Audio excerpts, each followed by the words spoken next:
que lo podemos dividir en el primer semestre y un poquito más y el segundo semestre, como para poder ponerlo en palabras simples.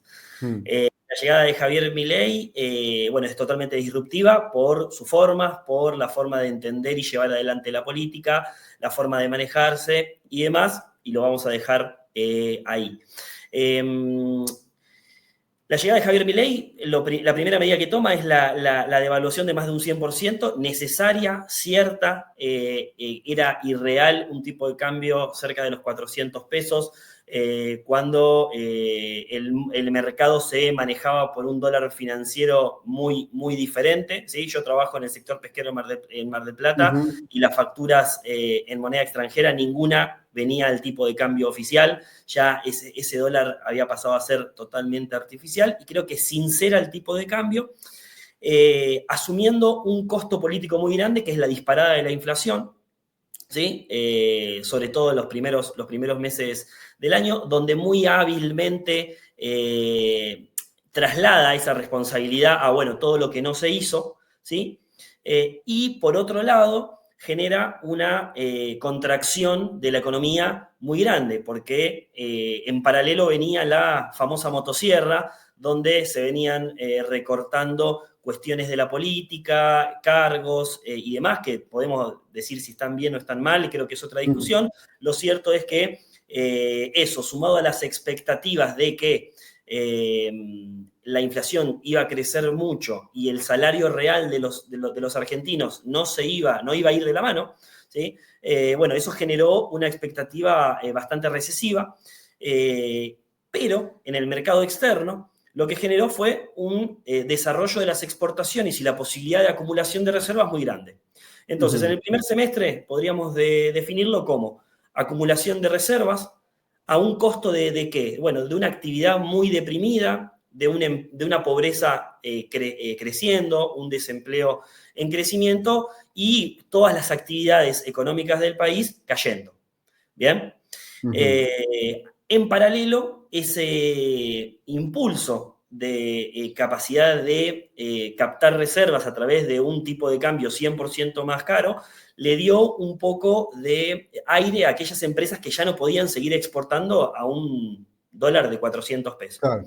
Eso generó ese boom, y con esa plata lo que se hizo fue normalizar el mercado externo en términos de importaciones, ¿sí?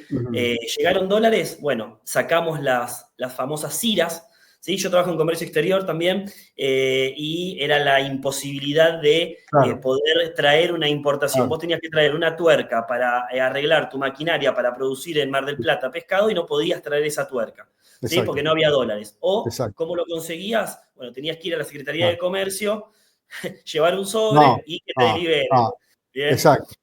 Bueno, entonces eso se normalizó. Entonces, esos dólares, podríamos decir que, además con la apertura, la idea de apertura, la idea de acuerdos de libre comercio, las bajas arancelarias, bueno, eso generaron una normalización por ahí desmedida, y vamos a ver que por ahí desmedida cuando uno ve el segundo semestre, ¿no? Entonces, esa es la foto, podríamos decir, muy resumida de lo que fue el primer semestre.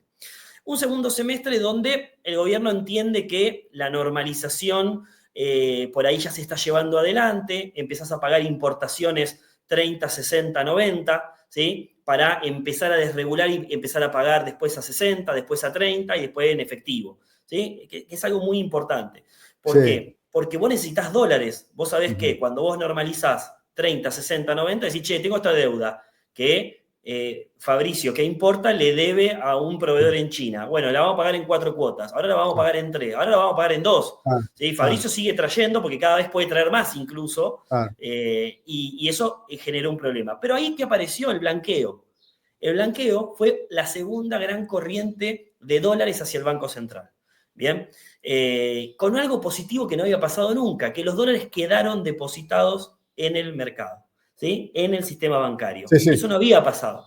La acumulación récord de dólares, que eso generó que a un tipo de cambio planchado, los bancos dijeron, che, tenemos un montón de dólares, hay un afluente de dólares, tenemos posibilidad de tomar deuda en dólares, ¿por qué no los prestamos? y se dispara el crédito en dólares, ¿sí? Esto es prefinanciación de exportación puntualmente, que es un instrumento utilizado por aquellos que exportan, ¿sí? Donde pueden comprometer una exportación futura por crédito actual en dólares hoy. Exacto. ¿Sí? Eso le dio el segundo respiro, porque en el segundo semestre, ¿qué pasó con los costos? Se fueron acomodando a aquella devaluación de más del 100%. La industria en general fue perdiendo competitividad. La que más fue perdiendo competitividad, podríamos decir que es lo vinculado a la mano de obra intensiva, donde el costo laboral subió mucho. El caso de la pesca te lo puedo totalmente comprobar. Y otros sectores que, si bien no son mano de obra intensiva, ¿sí? Necesitan generar la rueda para poder producir de nuevo. Y esto es puntualmente el campo. El campo fue un gran tomador de prefinanciaciones de exportación y deuda diferida, esto es, cheques de pago diferido en el mercado financiero, en el Merval puntualmente, y que ha llevado, luego de la primera mitad del segundo semestre, a que varias empresas empiezan a encontrar dificultad. ¿Por qué? Porque el dólar seguía planchado, porque los dólares seguían estando. Entonces, ¿qué pasaba? Tomo deuda para tratar de manejar mis gastos corrientes, pero mañana voy a tener que exportar y voy a seguir cobrando esos 1.000 y voy a esperar, a ver si lo puedo, y sigo exportando 1.000 y sigo exportando 1.000. Eso se empezó a traducir en el conflicto del campo, puntualmente en el dueño de la soja en Argentina, los Grobocopatel, ¿sí? Una empresa referente del campo que hoy está en convocatoria. Colapsó. ¿Producto de qué? De no poder pagar las prefinanciaciones de exportación, tomadas internamente y externamente, y hay una sábana de bancos muy grande atrás del cobro de eso, además de otros bancos externos. El gobierno insiste con que el tipo de cambio en ese momento seguía totalmente normalizado, y ese es el tipo de cambio de funcionamiento de la economía, no hay atraso cambiario. Y creo que acá es el gran punto y el gran talón de Aquiles del gobierno. Esta idea de decir el kirchnerismo generó la inflación que a ustedes los mató, digo, a la sociedad, los destrozó en poder adquisitivo, yo la vine a solucionar y no voy a permitir que eso vuelva a pasar.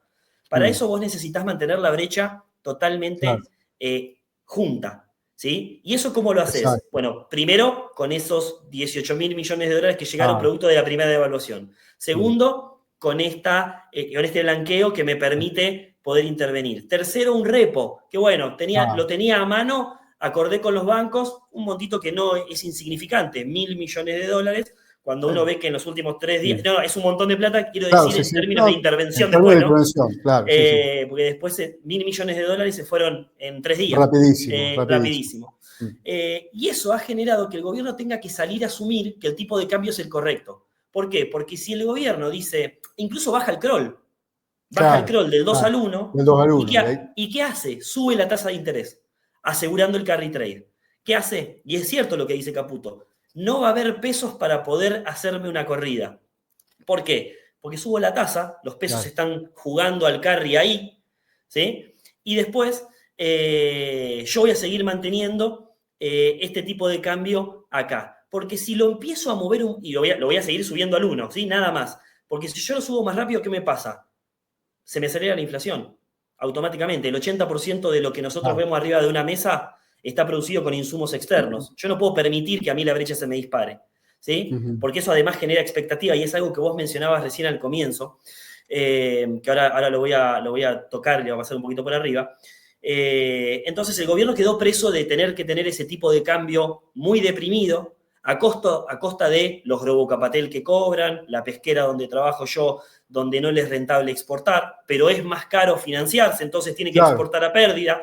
Se empiezan a generar esa cantidad de problemas para un segundo semestre, para una parte del segundo semestre, la segunda parte del segundo semestre, donde ya la apertura es demasiado grande, donde tenés una balanza de turismo, ¿sí? Puntualmente en diciembre, y no es casualidad que este apuro y esta urgencia con el FMI sea en este momento y no sea más cerca de las elecciones. ¿Por qué? Porque el gobierno sabe que, habiendo perforado los 27.000 millones de dólares de las reservas brutas, y cuando uno mira las netas que están negativas, y si uno hace cálculos casi al mismo nivel de cuando se fue Massa, es cierto, nobleza obliga.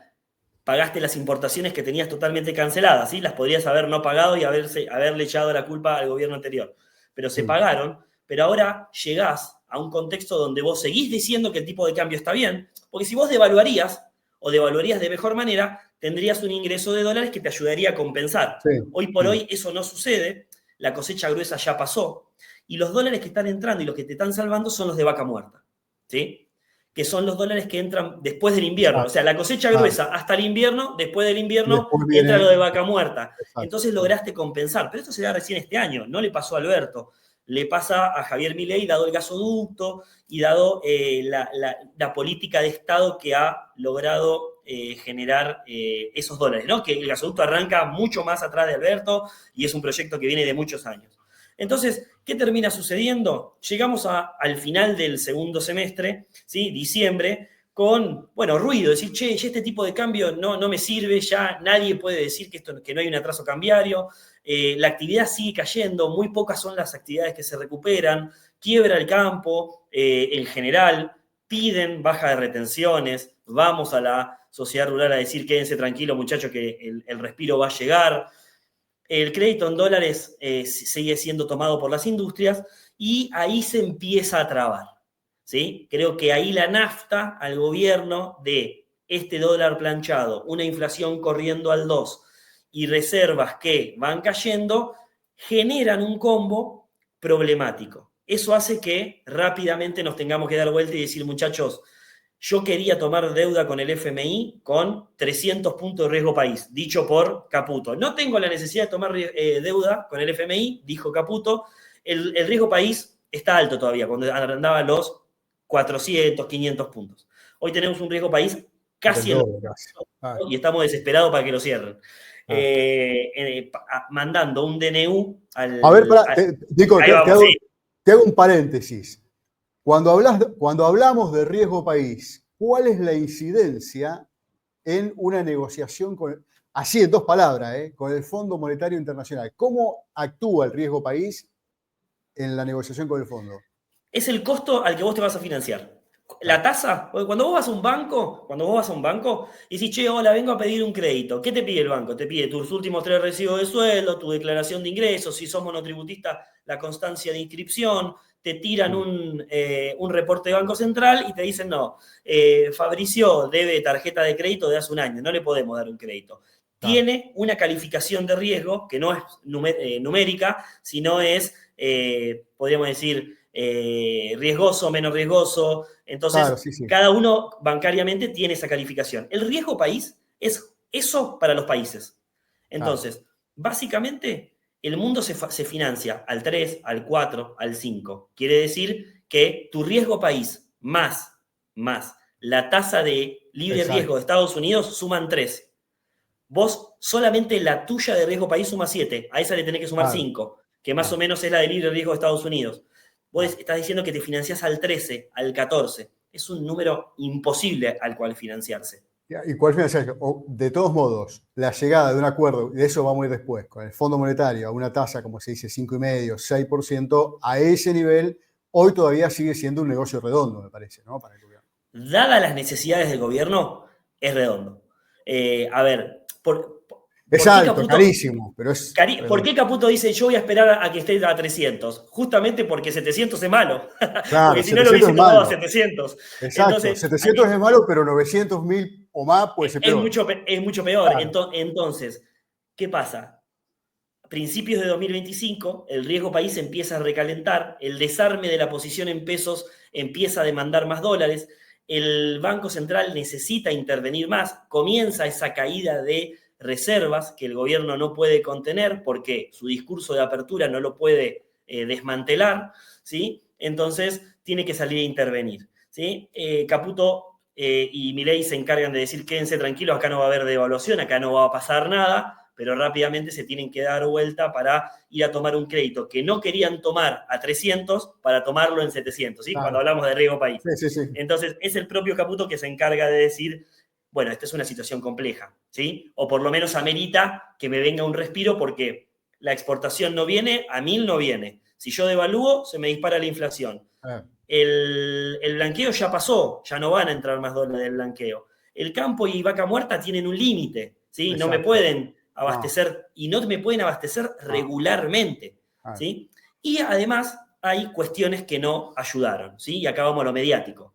El caso Libra fue uno, ¿sí? Y por otro lado, la cuestión Trump en Estados Unidos, donde no, digamos, mediáticamente, pero sí en términos de ruido internacional, no ayudan. no, Porque la crisis comercial que está desatando Trump en este momento genera en los mercados, que como vos decías al comienzo, están mucho más interconectados, y yo te agregaría, circulan a una velocidad ah, similar a la que circula la información, y eso exactamente. hace que el temor se Exacto. apodere muchas veces, Ah, ¿sí? Y genere días muy rojos, muy muy rojo. verdes, y eso que genera rápidamente un aumento de la tasa de interés, corridas, desarme de posiciones y me voy a Estados Unidos. Ahí está el Banco Central Claro, interviniendo. claro. Entonces, todo eso sobre el principio de este año ha generado, ¿sí?, este ruido. Enero, febrero y marzo, sobre todo enero y febrero, donde lo del FMI estaba bastante lejano, ¿sí? Hoy por hoy podemos decir que hoy estamos más cerca que mañana. Mm, Hoy estamos menos cerca que mañana sí, vamos a estar más sí, cerca. sí, un poquito más Vos cerca. mencionabas lo de Bloomberg hace un ratito. Entonces, estamos un poquito con una mayor previsibilidad. Vamos a ver qué sucede y vamos a ver qué sucede con las exigencias del fondo.